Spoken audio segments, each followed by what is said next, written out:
예, 오늘 저희 함께 보실 하나님 말씀 신명기 8장 11절부터 16절까지 말씀입니다. 신명기 8장 11절부터 16절까지 말씀입니다. 구약성경 274페이지 신명기 8장 11절부터 16절까지 말씀입니다. 다 찾으신 줄로 알고 제가 봉독하도록 하겠습니다. 내가 오늘 네게 명하는 여호와의 명령과 법도와 규례를 지키지 아니하고 네 하나님 여호와를 잊어버리지 않도록 삼갈지어다. 네가 먹어서 배부르고 아름다운 집을 짓고 거주하게 되며 또 네 소와 양이 번성하며 네 은금이 증식되며 네 소유가 다 풍부하게 될 때에 네 마음이 교만하여 네 하나님 여호와를 잊어버릴까 염려하노라. 여호와는 너를 애굽 땅 종되었던 집에서 이끌어내시고 너를 인도하여 그 광대하고 위험한 광야 곧 불뱀과 전갈이 있고 물이 없는 간주한 땅을 지나게 하셨으며 또 너를 위하여 단단한 반석에서 물을 내셨으며 네 조상들도 알지 못하던 만나를 광야에서 네게 먹이셨나니 이는 다 너를 낮추시며 너를 시험하사 마침내 네게 복을 주려 하심이었느니라. 아멘.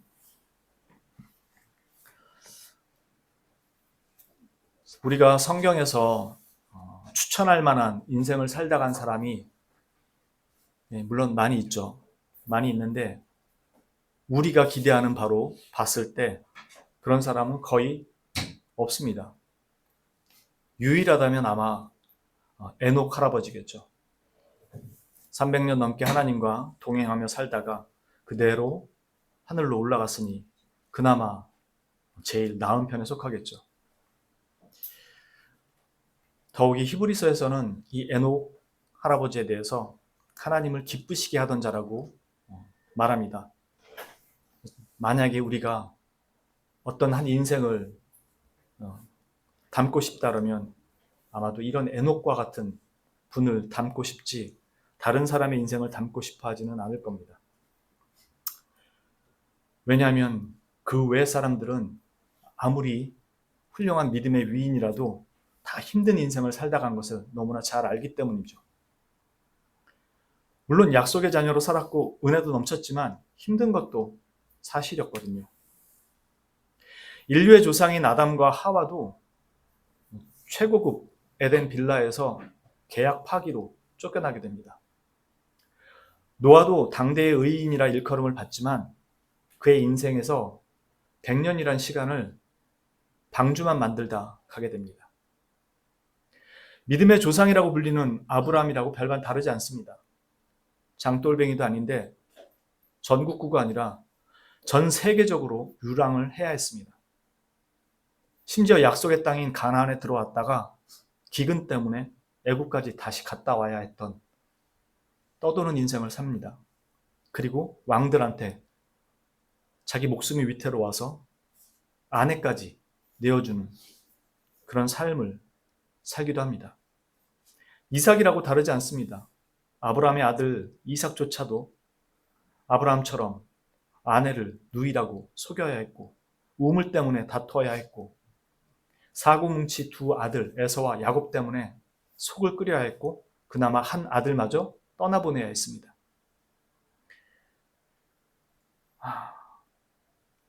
태어난 지 얼마 되지도 않았을 때 바로의 명령으로 사내 아이는 다 죽여버리라는 그 악어밥이 될 뻔한 삶을 살기 시작하는 모세는 남은 인생이 광야에서 떠돌다 죽게 됩니다. 다윗이라고 다르지 않습니다.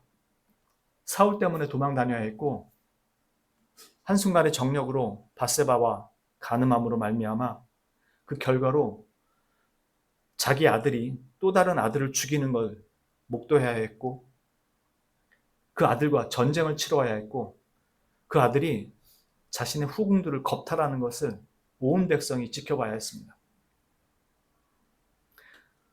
그러나 이보다도 더한 거, 결정적인 한 방은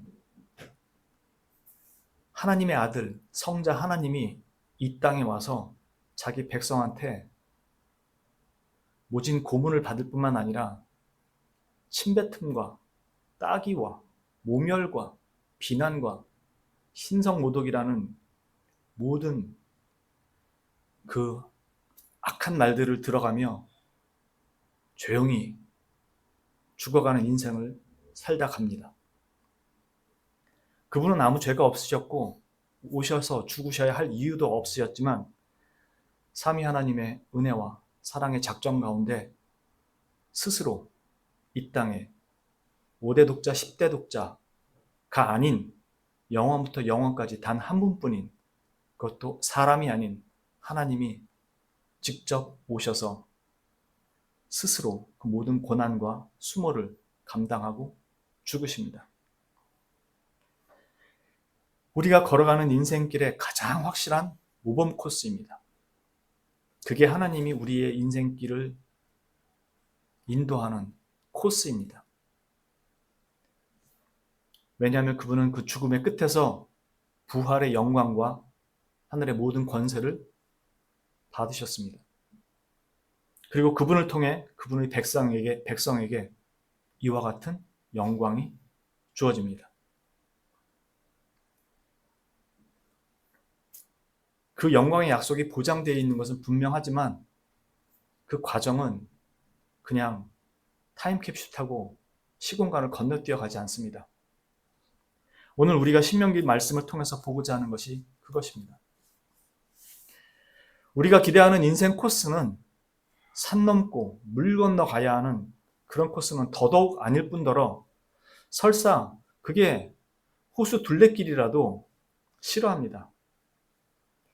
그건 그냥 잠깐 지겨울 때, 인생 지겨울 때 가서 살짝 맛보고 경치 구경하고 금방 다시 주차장으로 돌아와서 얼른 내비 찍고 벤츠 세단 타고 빨리 목적지까지 최단거리로 가기를 원합니다. 우리 인생 코스가 그렇게 가기를 원합니다. 그러나 하나님께서 인도하시는 인생 코스는 항상 그렇게 최단거리가 아닙니다. 때로는 산을 넘어야 하고 때로는 강과 바다를 건너야 합니다. 그리고 산에는 추위와 어둠과 위험한 들짐승들이 항상 포진해 있습니다. 바다에는 큰 풍랑과 배멀미와 망망대해만 보입니다. 그리고 더 문제는 내비나 하다못해 종이 지도 조각 하나 없다는 겁니다. 그러니 우리 눈에 쉽게 보이지 않습니다. 그래서 자주 길을 잃습니다. 그런데 그 과정에서 누군가는 그 길에서 빛을 보는 법을 배웁니다. 그것은 반복되는 시간 속에서 어떻게 길을 찾아가야 되는지를 조금씩 배워가는 겁니다. 그 사람들은 길을 찾기 위해서 이리저리 눈을 돌리고 길을 더듬습니다. 그래서 그 길을 잃는 횟수가 줄어들고 빛을 발견하거나 길을 찾아내는 눈이 조금씩 생기기 시작합니다. 우리는 그걸 하나님께서 발견할 수 있도록 사실 지도를 주셨습니다. 그게 성경입니다. 근데 그 지도를 사용하지 않습니다. 그 성경에서 발견해 갈 때 우리는 지도를 보는 법을 배우게 되고 어디로 가야 될지를 조금씩 알기 시작합니다.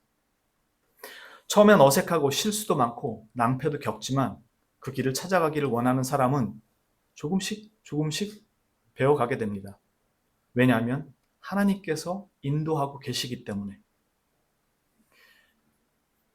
하나님께서 우리의 인생길을 인도하시는 방식이 이렇습니다. 때로는 그것이 초자연적일 수도 있고 때로는 일반적인 방식일 수도 있습니다. 그러나 한 가지 분명하게 가르치시는 것은 그건 오직 믿음의 눈으로만 그것을 발견할 수 있게 하셨고 순종으로만 그 길을 이탈하지 않을 수 있게 하셨습니다. 그러니까 내가 믿음이 있다고 하면서 순종의 길을 걷지 못한다는 건 바른 믿음이 아니란 소리죠. 그래서 우리는 믿음으로 성경을 보고 순종함으로 그 길 위에 정확히 설 수 있게 되는 것입니다.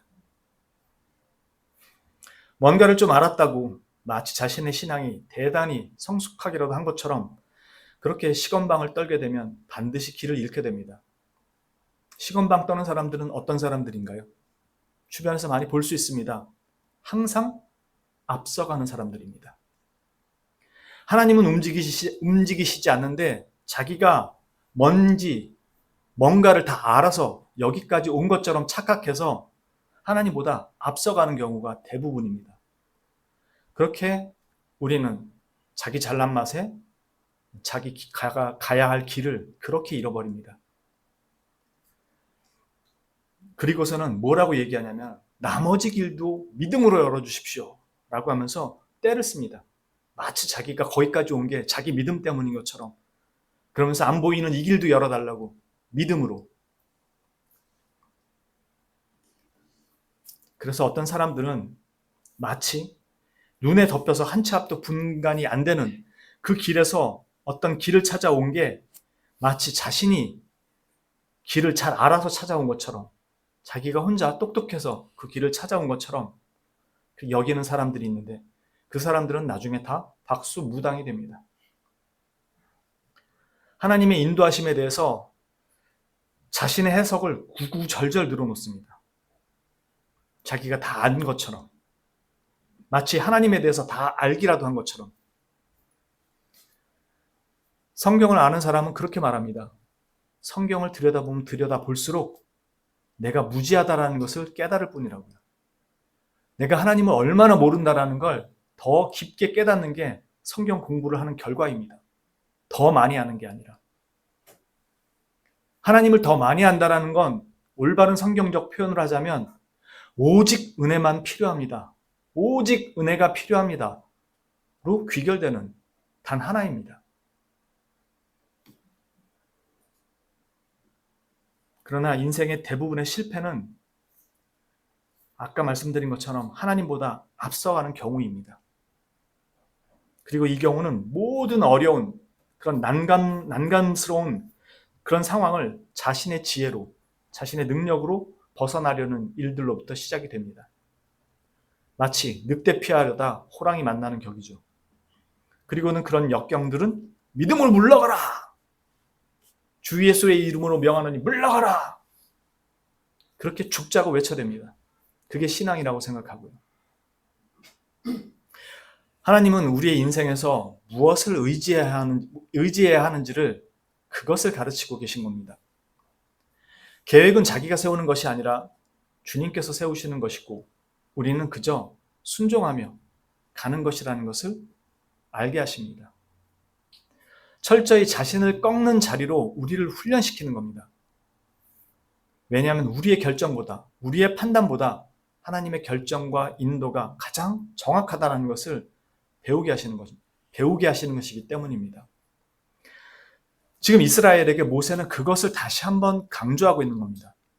네가 배부르고, 왜냐하면 그것은 하나님이 약속하신 땅이었기 때문에 들어가거든 너는 거기서 풍요를 누릴 수 있다. 그러나 네가 거기 들어가서 배부르고 아름다운 집을 짓고 너의 가축이 번성하고 네 소유가 풍부할 때 너의 마음이 교만하여져서 하나님을 잊어버리는 그런 어리석음을 범하지 말라는 것입니다. 이스라엘이 광야에서 겪는 것은 사실 결코 만만한 일이 아닙니다. 이건 군대로 따지자면 40년 군 생활하는 것과 똑같습니다. 이건 타령할 만큼 심각하게 힘든 것이고 고난스러운 상황인 건 분명합니다. 전 세계 호텔을 40년 동안 돌아다닌다고 생각해도 진절머리가 납니다. 아무리 호텔이 좋고 세계 여행이 좋아도 40년 동안 그렇게 못 돌아다닙니다. 사람은 자신이 안전하게 거주할, 자신이 쉴 장소가 필요한 존재들이고 그래서 몸이 아프거나 죽을 때가 되면 다들 집으로 돌아가기를 원합니다. 자기 고향으로. 인간 안에 있는 본유적인 속성입니다. 하물며 호텔이 아닌 이 광야를 40년 동안 떠도는 게 호텔 같았을까요? 먹는 건 어땠나요? 정착한 것이 아니기에 농사를 지을 수가 없었습니다.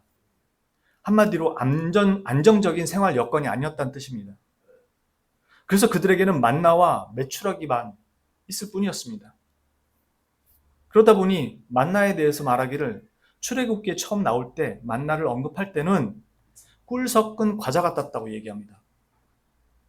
그런데 광야 40년을 기록하고 있는 민수기에서는 11장 6절에 말하기를 이렇게 얘기합니다. 이제는 우리의 기력이 다하여 이 만나 외에는 보이는 것이 아무것도 없도다 라고 불평불만을 쏟아냅니다. 그리고 이어지는 8절에서는 백성이 두루 다니며 그것을 거두어 맷돌에 갈기도 하며 절구에 찢기도 하고 가마에 삶기도 하며 과자를 만들었으니 그 맛이 기름 섞은 과자 맛 같았더라 라고 얘기합니다. 광야에서 딸랑 한 가지 재료밖에 없었으니까 아주 진절머리가 날 정도로 지겨웠겠죠. 그러니 튀겨 먹고 볶아 먹고 삶아 먹고 지져 먹고 구워 먹고 데쳐 먹고 쌈 싸 먹고 그냥 할 수 있는 거 다 한 겁니다. 맨날 그것만 먹어야 하니. 그리고 그 맛이 처음에는 꿀 섞은 과자 같았다고 하더니 시간이 지나니까 기름 섞은 과자 맛 같았다라고 바뀌는 겁니다. 얼마나 많이 먹었겠습니까? 저는 1년에 한 번 라면 먹기가 힘듭니다. 얼마나 한 번 라면 먹으면 맛있겠어요. 근데 그거 40년 동안 먹는다고 생각해 보십시오. 라면 종류 다 돌아가면서 먹어도 못 먹습니다. 5성급 호텔방에서 뷔페 조식 그거 먹으며 보내는 40년도 40년이 뭡니까? 4주도 못 버팁니다. 지겨워서. 이 광야 40년이면 어떻겠습니까? 만나와 메추라기로. 이 시간이 결코 쉬운 시간이 아니라는 것을 직감할 수 있습니다. 그러나 하나님은 그들이 단지 가데스 바네아에서 가나안 땅이 무서워서 못 들어갈 것 같아요 라는 그 말 한마디 했다는 이유 때문에 이렇게 40년을 뺑뺑이 돌리시는 게 아닙니다.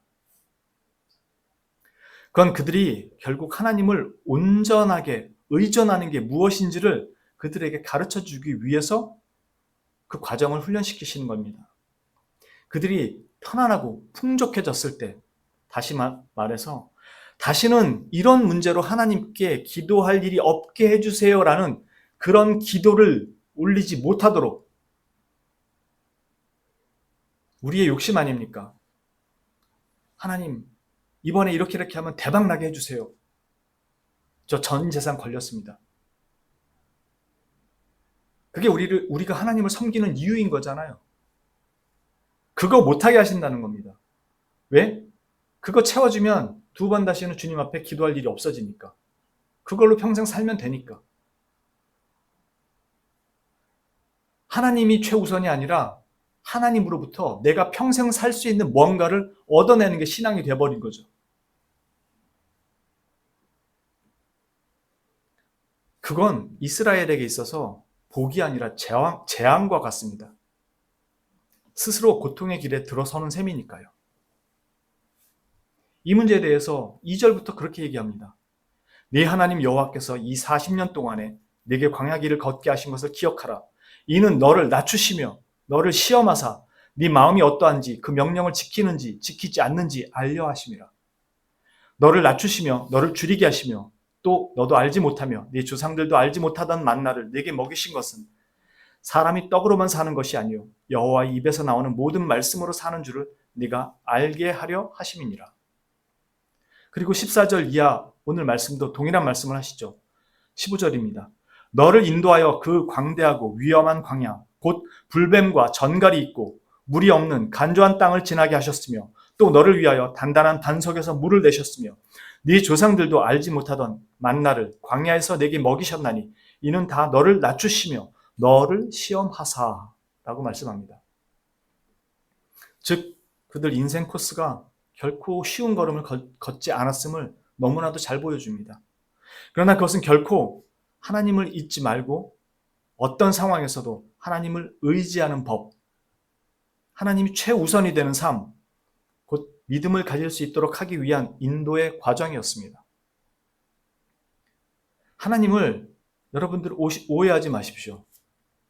하나님을 인간의 어떠한 행동에 대해서 상 주고 때로는 벌 주고 즉 상 받을 행동을 하면 상 주고 벌 받을 행동을 하면 벌 주는 그런 정도의 반응을 하시는 그런 수준으로 하나님을 생각하지 마십시오.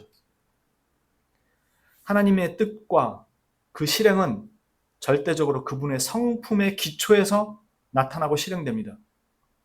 즉 하나님은 자신의 영광을 우리를 통해서 드러나게 하시고 우리도 그 영광에 동참하도록, 그래서 그걸 다 누리기 위해서, 누리도록 하시기 위해서 은혜를 우리에게 주시는 그 과정으로 이걸 허락하신 것이지, 내 말 잘 들으면 상 주고 안 들으면 벌 주고 그런 수준으로 이 일을 행하시는 것이 아닙니다.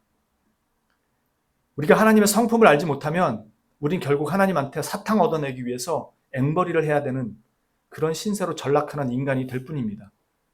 그건 이방인들이 이방신을 섬기는 방식이고, 우리 하나님은 우리에게 그 영광에 참여하도록 하기 위해서 자기 아들을 먼저 죽이셨다고 합니다.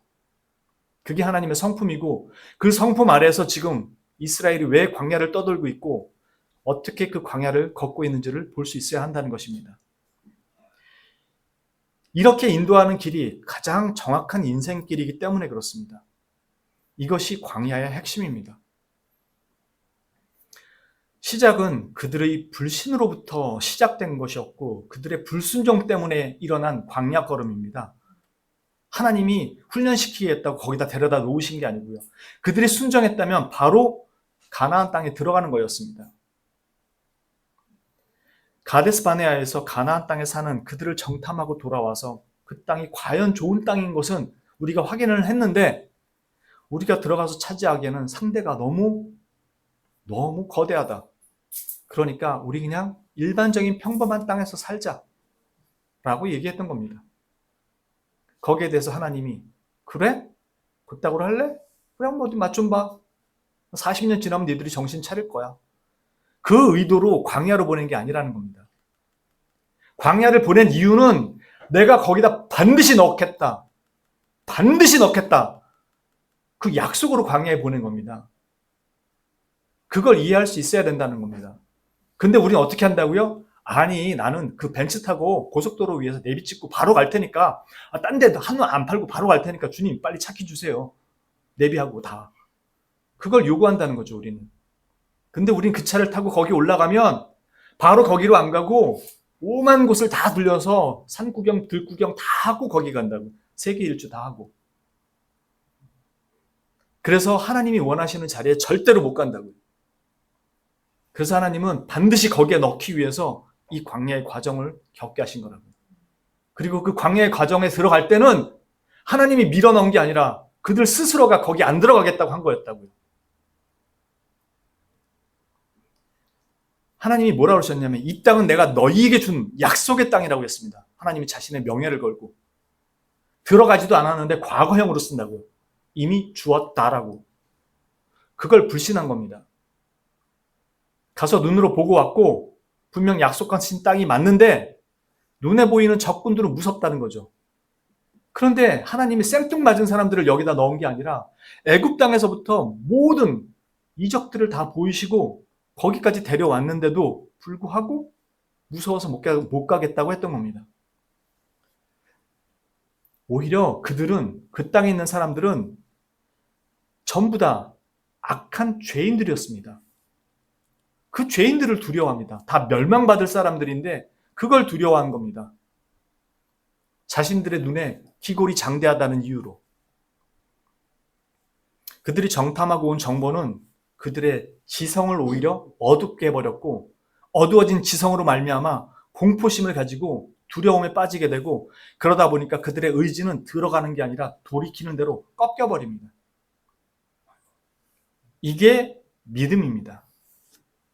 하나님의 존재를 믿는 게 믿음이 아니고 그분에 대한, 하나님이 무엇을 하셨는지에 대한 거, 무엇을 하실 것인지에 대한 거를 올바로 인식한 이 지성이 내게 그 하나님을 사랑하게 하는 그 감정의 놀라운 불길을 용솟음 치게 합니다.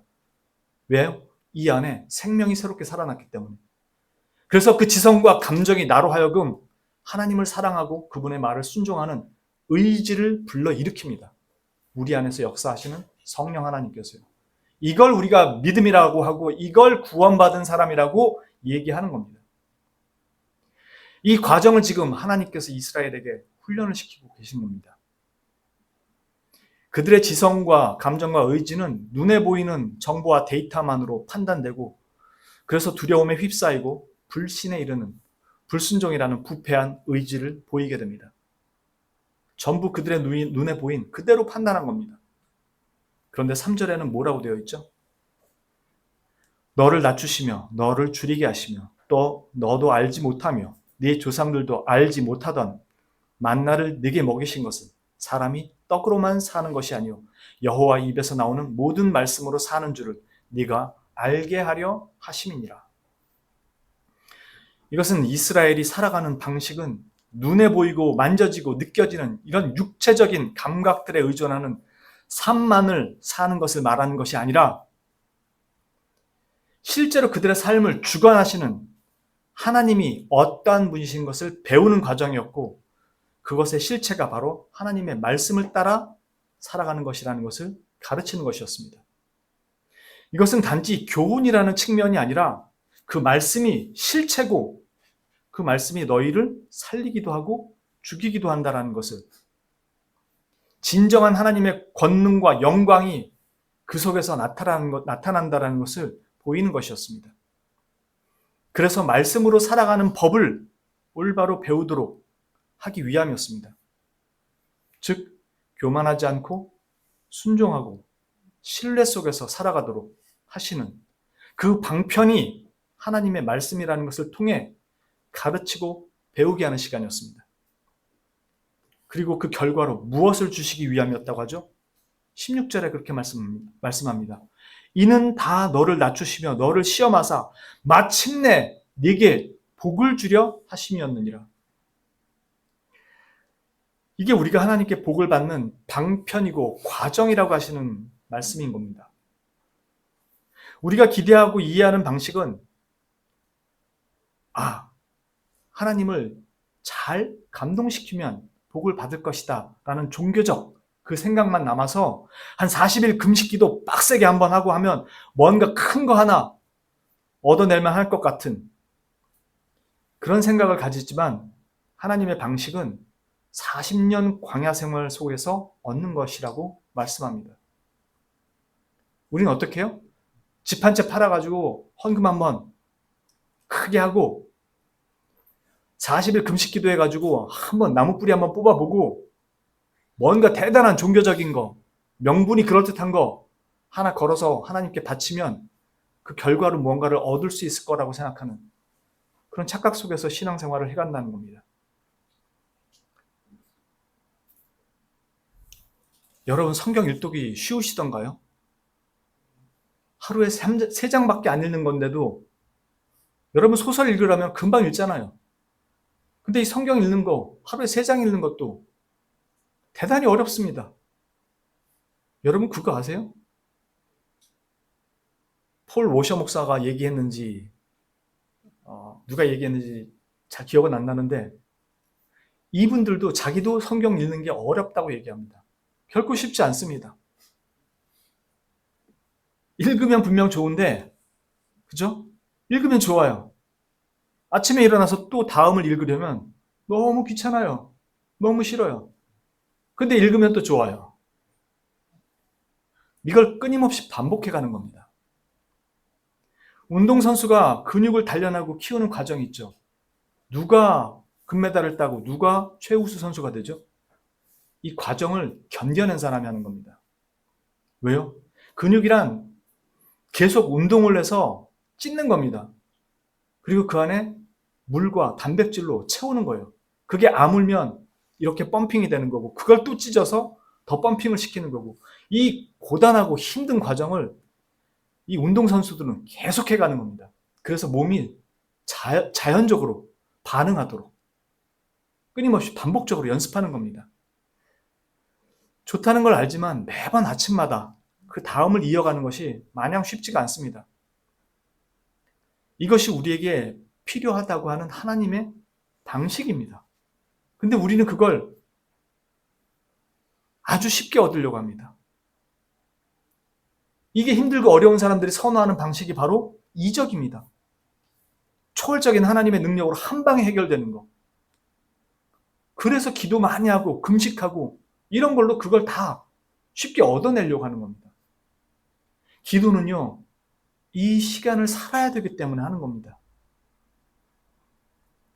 하나님이 붙들어 주시지 않으면 나는 이걸 지켜갈 능력이 없습니다. 제발 나를 붙들어 주옵소서. 이게 기도지. 미샤오니 될 줄로 미샤입니다. 할렐루야. 하나님을 자신의 치성과 정성으로 믿음이란 이름으로 흔들어서 사인을 받아내려고 강요합니다. 이게 이방신들을 섬기는 사람들의 모습이잖아요. 왜 하나님을 그렇게 대하려고 하냐고. 신성 모독을 하려고 하냐고. 하나님이 얘기하시잖아요. 네가 원하는 것 내가 이미 다 주었다. 언제 주셨어요? 나는 내게 가장 소중한 내 아들을 다 줬다. 아들을 내준 분이 나머지 거를 못 주겠습니까? 그게 성경이 하는 얘기잖아요. 저는 천지창조가 믿어진 이유가 그것 때문이었습니다. 영원부터 영원까지 단 한 분뿐인 자기 아들을 내준 분이라면 그분이 가지고 있는 모든 것들을 못 내어줄 분이 그걸 못 내어줄까? 여러분들 둘째 아들, 사고치는 둘째 아들을 위해서 말 잘 듣는 첫째 아들을 대신 사형장에 내줄 수 있습니까? 내가 죽으면 죽었지? 근데 그리스도는 하나님께서 우리 이 죄인을 위해서 가장 사랑하는 자기 아들을 대신 내준 겁니다. 그러니 남은 유산을 어떻게 우리에게 안 주시겠습니까?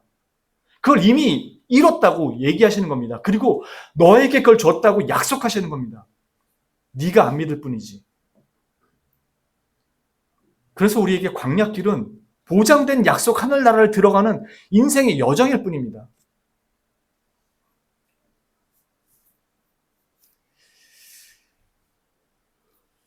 그래서 우리는 기도나 금식으로 하나님의 초월적 능력을 자꾸 끌어다 쓰고 싶어 합니다.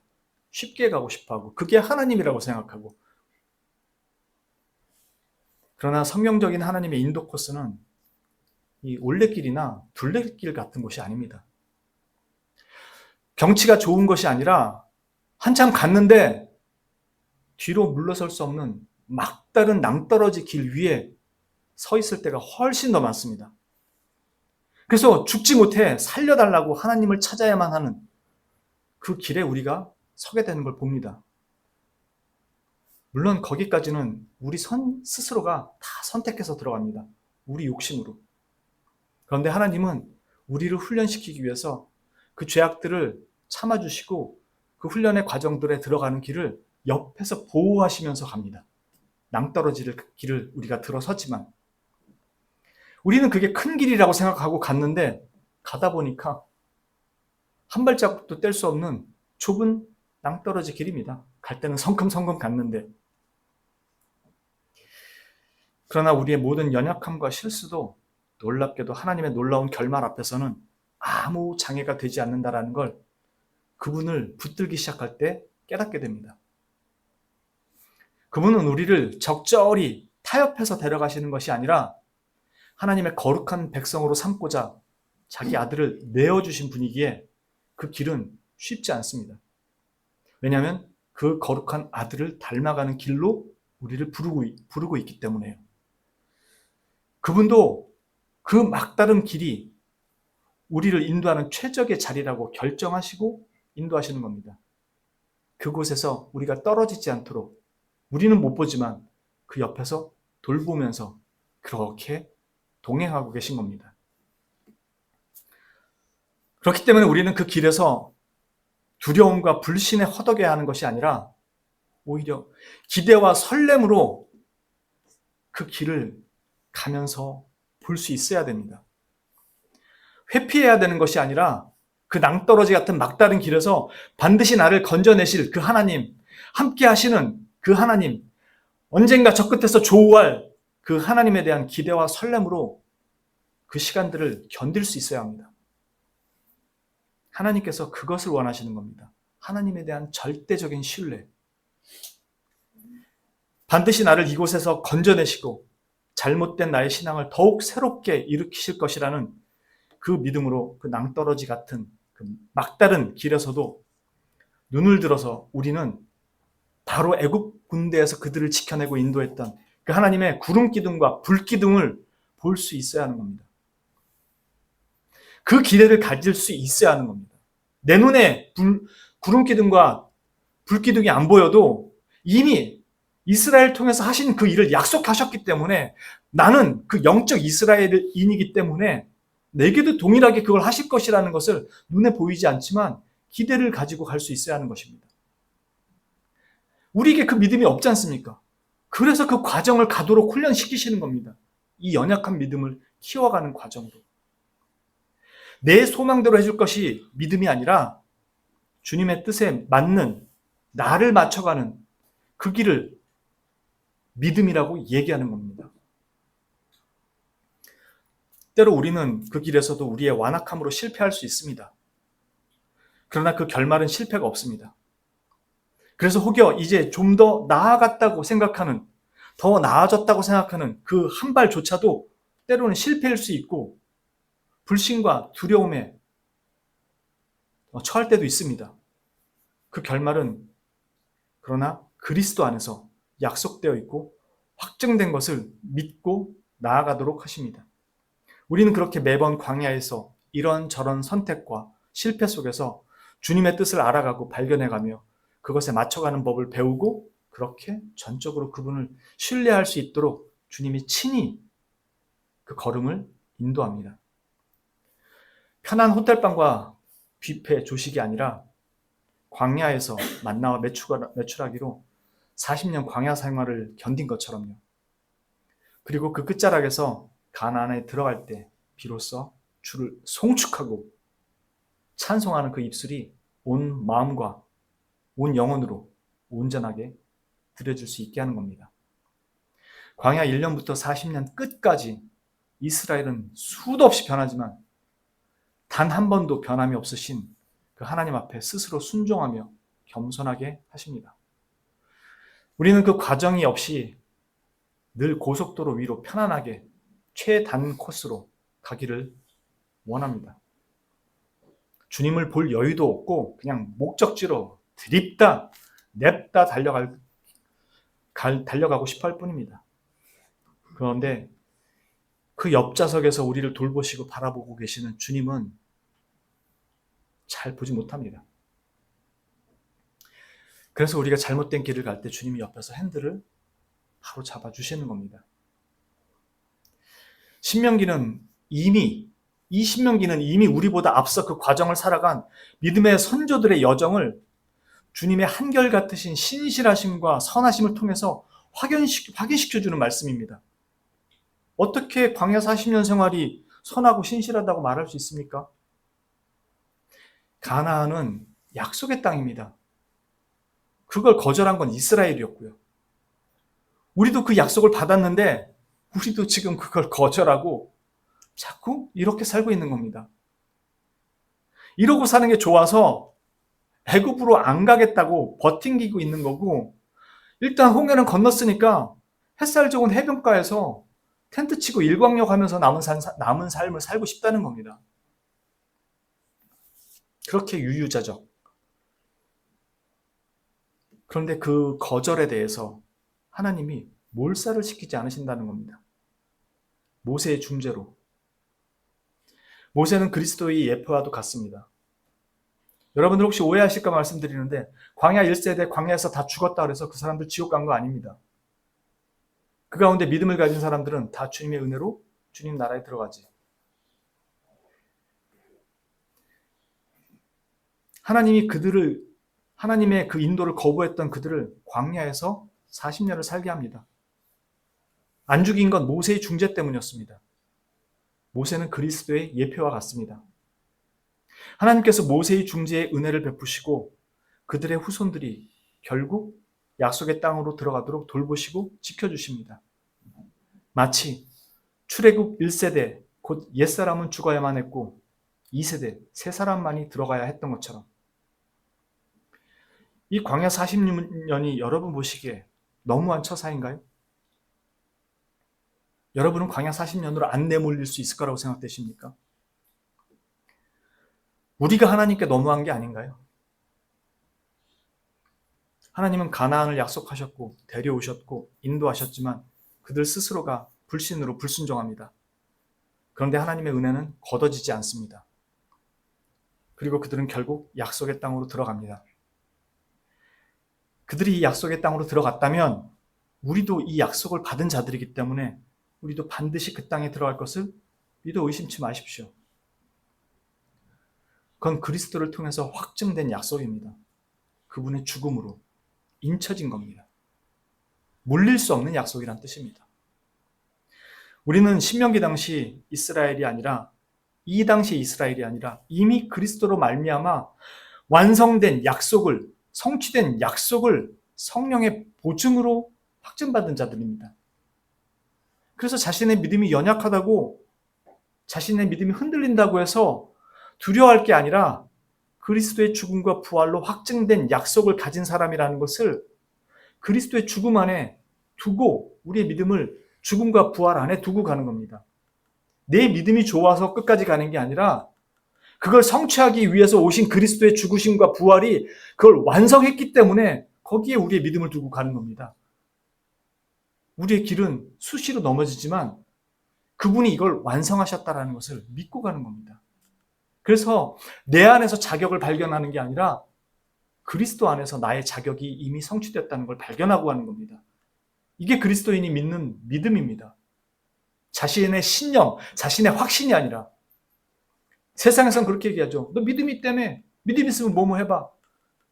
그럼 믿음이 무슨 의미인지를 모르니까 하는 얘기죠. 그럴 수 있죠. 그 사람들은 모르니까. 근데 그리스도인도 그렇게 생각한다면 잘못 알고 있다는 겁니다. 우리 믿음은 우리 안에 두는 게 아니고 그리스도의 대속과 부활 안에 두는 겁니다. 하나님은 나를 그렇게 하시기 위해서 자기 아들로 그 내가 대신 해야 될 걸 이루셨다라는 겁니다. 근데 왜 내 믿음이 흔들리고 내 믿음이 약하다고 마치 안 될 것처럼 하나님을 불신하냐는 겁니다. 그걸 성취하기 위해서 자기 아들을 죽이신 분을 왜 불신하냐는 겁니다. 이스라엘처럼. 내 믿음은 약하고 흔들릴지라도 이미 그걸 이루신 그리스도를 믿고 가시는 겁니다. 확신이 나에게 있는 것이 아니라 그리스도의 대속 사역이 있기 때문에 그것은 반드시 내게 성취되는 것입니다. 그러니 어찌 그리스도를 사랑하지 않을 수 있고 우리 마음대로 살 수 있습니까? 보증된 나라의 백성이 되었는데. 그래서 그건 은혜를 갚기 위해서 그렇게 사는 게 아니고 그 은혜 안에 있는 자들이 살아가는 삶의 방식들입니다. 하나님의 백성으로 살아가는. 그래서 광야를 걷게 되더라도 그 이후에 주어질 하나님의 신실하신 약속을 믿음으로 따라갈 수 있는 것입니다. 여러분들에게 무엇이 만나이고 무엇이 매출하기입니까? 그게 지겹습니까? 불만입니까? 아니요. 그건 오히려 내가 반드시 너를 거기로 집어넣을 것이라는, 너를 반드시 내 사람으로 만들 것이라는 하나님의 완성된 약속을 향해 가는 그 과정에 있음을 보여주는 증거들에 불과합니다. 그걸 의심하지 마십시오. 왜 남들과 달리 내 삶은 이렇지? 아닙니다. 그 자체가 여러분들에게 하나님의 인도하심이 있는 증거입니다. 어떻게요? 잘해서 만나와 매출하기를 받은 게 아니었다는 걸 우리가 성경에서 보지 않습니까? 불순종한 결과였습니다. 잘못은 우리가 저질렀는데 하나님의 은혜가 거둬지질 않습니다. 그래서 만나와 매출하기로 먹여가면서 그 훈련의 과정을 놓으시고 데려가는 겁니다. 이보다 강력한 증거가 없는데 우리는 고속도로 위에 벤츠 타고 가야지 그게 증거라고 생각한다는 겁니다. 그걸 신이라고 생각하고 그게 사랑이라고 생각하고 잘못된 신앙관을 가지고 있다는 겁니다. 불평과 불만을 여러분의 삶에서 거둘 수 있기를 바랍니다. 그게 은혜라는 것을 못 본다면 그게 더 불행입니다. 얼마나 은혜를 받고 있는데도 그게 은혜라는 걸 모르고 불평만 불만을 쏟아놓으면 얼마나 힘든 삶이 되겠습니까?